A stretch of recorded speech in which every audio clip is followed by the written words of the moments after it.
Cara efektif mengurangi faktor resiko genetik pada penyakit diabetes mellitus sejak dini dalam keluarga. Diabetes mellitus dapat menyerang siapa saja dan kapan saja, tanpa melihat usia muda dan tua. Usia tua didominasi oleh usia 60 tahun ke atas. Namun, dari hasil laporan WHO mengatakan secara global, DM di kalangan anak usia 18 tahun mengalami peningkatan dari tahun 1980 sampai tahun 2014 dan diprediksi pada tahun 2050 angka DM pada anak muda akan terus meningkat dikarenakan tidak melakukan pola hidup dengan sehat dan tidak menyadari mereka telah menderita diabetes. Diabetes disebabkan oleh resistensi insulin di tubuh, yang membuat hormon insulin tidak mampu digunakan secara optimal oleh sel-sel di tubuh. Padahal peran insulin adalah meregulasi kadar glukosa dalam darah dan menyediakan energi untuk sel yang diubah menjadi energi. Penyakit yang ditandai dengan naiknya kadar gula darah disertai dengan gangguan metabolisme karbohidrat, lipid dan protein. Beberapa faktor penyebabnya, seperti 1. Faktor demografi, meningkatnya pertumbuhan penduduk. 2. Perubahan pola hidup makanan cepat saji. 3. Genetik, orang tua yang mempunyai riwayat DM.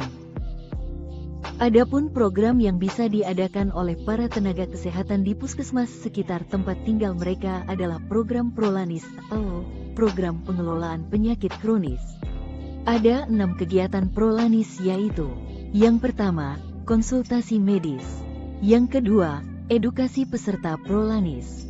Yang ketiga, reminder SMS gateway. Yang keempat, home visit. Yang kelima, aktivitas klub, senam. Dan yang terakhir adalah pemantauan status kesehatan, pemeriksaan gula darah, tekanan darah, dan kolesterol.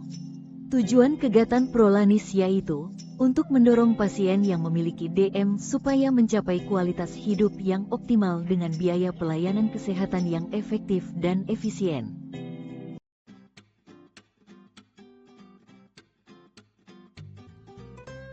Diabetes dapat dihindari dengan melakukan perubahan gaya hidup yang lebih sehat sejak dini.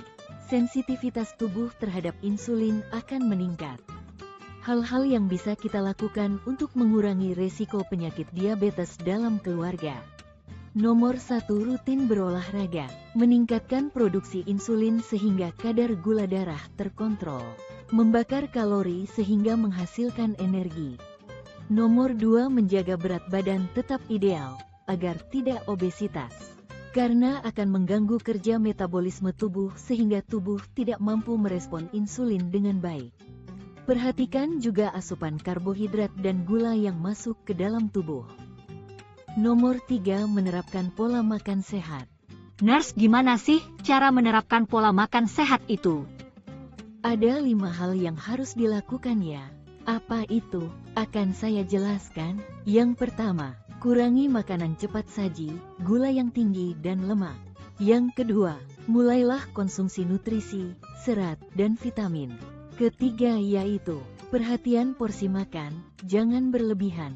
Keempat, atur jadwal pola makan dengan baik. Yang terakhir, makanlah secara teratur dengan porsi yang cukup. Sekarang sudah paham kan bagaimana cara melakukan pola makan yang sehat? Jangan lupa diterapkan ya. Nomor 4, melakukan pengecekan gula darah secara berkala. Apakah kalian sudah tahu tata cara melakukan pengecekan gula darah secara berkala? Kayaknya tahu Nurse. Lupa Nurse. Gak tahu Nurse, belum diajarin. Oke, akan saya jelaskan lebih detailnya ya. Biar kalian semua tahu tata cara yang benar. Oke Nurse. Yang pertama, lakukan pengecekan gula darah sebelum makan pagi dan malam. Nilai normal 70-120 mg del. Yang kedua, jika keadaan Anda sehat, lakukan pengecekan gula darah 1 tahun sekali. Yang terakhir, jika mempunyai riwayat penyakit diabetes, lakukan pengecekan gula darah lebih sering. Oh, begitu ya Nurse, sekarang sudah lebih paham. Terima kasih Nurse. Nomor 5, mengelola stres dengan baik. Aduh, pusing banget ini kepala, kebanyakan tugas sekolah, jadi stres aku ini. Gimana ya cara mengelola stres dengan baik?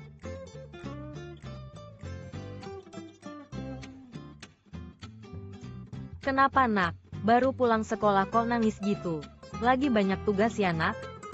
Iya ibu, lagi banyak tugas sekolah, jadi stres aku ibu. Itu artinya, Budi belum tahu bagaimana cara mengelola stres dengan baik.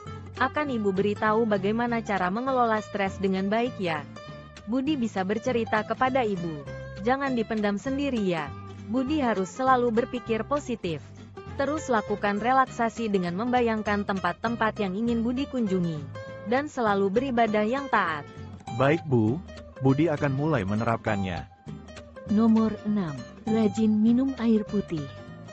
Bayu, ini ibu bikin es boba yang biasanya dijual di toko-toko minuman nak, seger, enak, manis loh nak. Waduh Bu. Minuman manis itu jangan terlalu sering dikonsumsi, kemarin Bayu sudah minum minuman manis ibu. Kata Bu Guru, di sekolah minum minuman manis bisa menyebabkan munculnya penyakit diabetes. Bayu mau minum air putih saja ibu. Oh, gitu ya anak.